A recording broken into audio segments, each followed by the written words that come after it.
Welcome to the Flowing Forward podcast, the economics of water in a changing world, a platform dedicated to exploring the pivotal role of water in shaping our global future. In this episode, we delve into a compelling dialogue with Richard Damania, Chief Economist at the Sustainable Development Vice Presidency of the World Bank, and Ngozi Okonjo-Iweala, Director General of the World Trade Organization. Part of the problem with innovation in water is that because water is free everywhere, it is used freely and it is wasted. So there's no money in the water sector because there's very few profitable investment opportunities to be had. So I think a framework then for thinking about solutions from the economic standpoint, at any rate, must be the 3 E's: efficiency, equity, and environmental sustainability. And then we add a dose of social justice if it doesn't come through the 3 E's. Together, they unravel the intricate interdependencies of water management, climate change, and global trade, offering profound insights into how we can harness economic principles to foster sustainability and equity in water use. Join us as we explore innovative frameworks and strategies that could redefine our global approach to water. When I look at the discussions we've had and the work we're trying to do, one of the most interesting things is the complex interdependencies between the water issue, climate change, biodiversity, and also the interaction between local, national, regional, and global levels. And trying to find some common goals or principles that can lead us to solutions that can be adopted at all levels is quite a challenging one.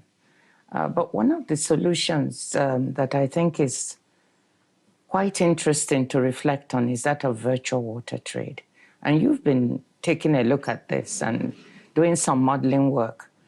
From the trade perspective, this is one of the areas I think that perhaps we can find one tool that might be able to respond to the pricing challenges that we face on water.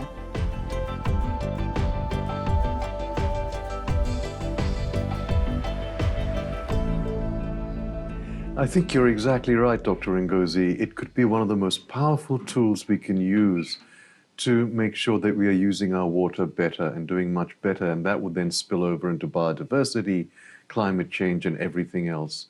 And why would that be the case? It is simply because if we have countries that have a lot of water, growing, for example, agricultural crops like rice or cotton that need a lot of water, and exporting that to countries that need it and consume it, then you have countries playing to their natural comparative advantage, playing to what they're good at doing and what nature intended them to do. And you would also get massive efficiency gains because the water that would be saved by growing these crops in the right place could then be used for other things. So it would be a win-win all around in terms of the environment and indeed in terms of the economy. Yeah, and trade makes all of this possible, because you can then move those crops and that agricultural output from those areas with that green comparative advantage, that water comparative advantage, to those places where they don't have that advantage. But I think that for this to work, you would need some kind of a shadow price for water so that the right incentives can come into play. You'd also need to look at the issue of subsidies, because we know we have a lot of subsidies that are not only trade distorting, but they're also environmentally damaging. But these are very tough political issues. How to get in shadow price for water that could incentivize the proper behavior, and how to phase out subsidies. What are your thoughts on this? So they're both absolutely critical. Let's deal with the most difficult problem first, and that is the issue of subsidies. People say that agricultural subsidies are at least $600 billion, and we know that that is an underestimate. A lot of those agricultural subsidies are paying farmers to do the wrong thing, to grow the wrong crop in the wrong place, to grow rice in the middle of a desert one way or another. This makes absolutely no sense. And indeed, we all recognize that very often for poor farmers, those subsidies might be absolutely necessary. Other farmers might also want that money for other purposes. So the trick here is not necessarily to take that money away, but to repurpose it, to make sure that we use that same money in agriculture, this time to do good things. So what are the good things? Increase productivity, reduce the environmental footprint, and at the same time worry about equity issues. And indeed, there is so much money available that it is possible to repurpose those subsidies.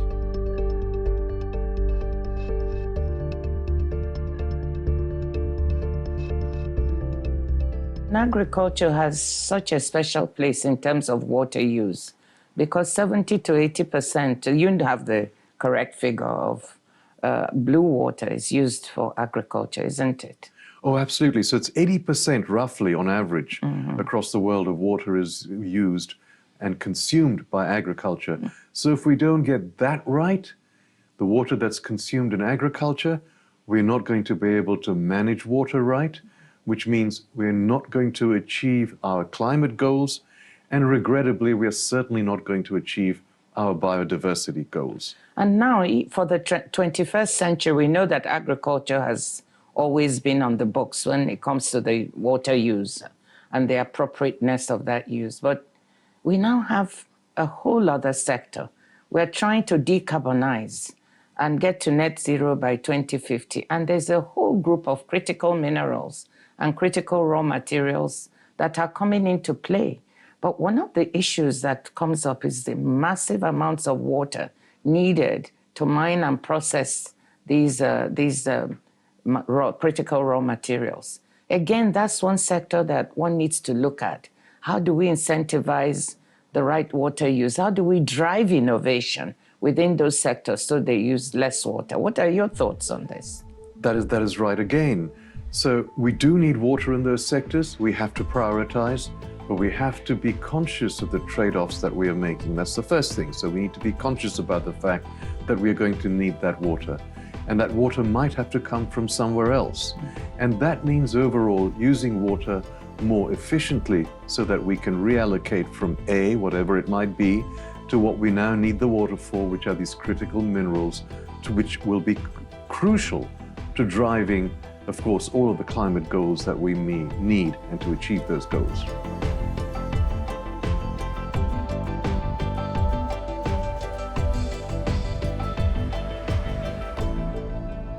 How can we drive innovation in that sector? Because we're going to need this for a long time. And I worry a little bit about the sustainability of water use in that sector. Is there any way to drive innovation so that methodologies and approaches for processing can actually reduce water use? Part of the problem with innovation in water is that because water is free everywhere, it is used freely and it is wasted.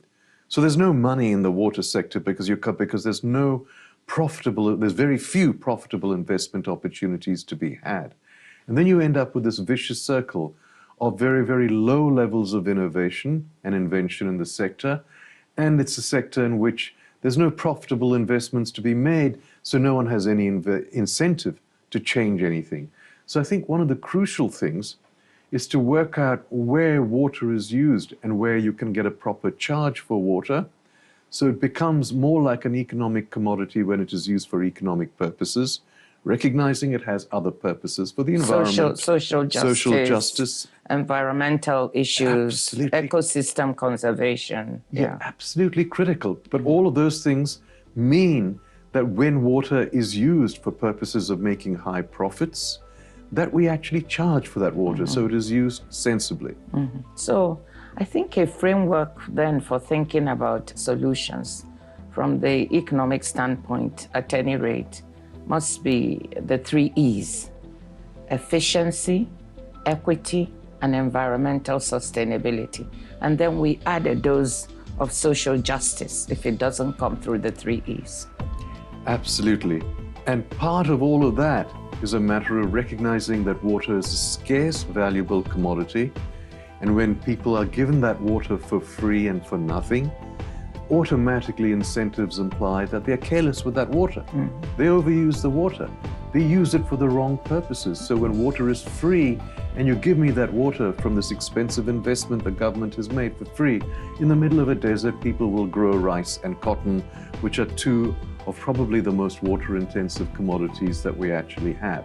And we see that happening right across the world. Well, let's then see how we can do more with virtual water trade. It is crucial to the solution. Thank you for tuning into this episode of the Flowing Forward podcast as we navigated the economics of water with our esteemed guests. We invite you to stay engaged with our podcast for more expert discussions and inspiring stories of collaboration. Together, we must drive meaningful change and secure a sustainable future for water resources worldwide. Until our next episode, let us steadfastly flow forward towards a transformative global impact.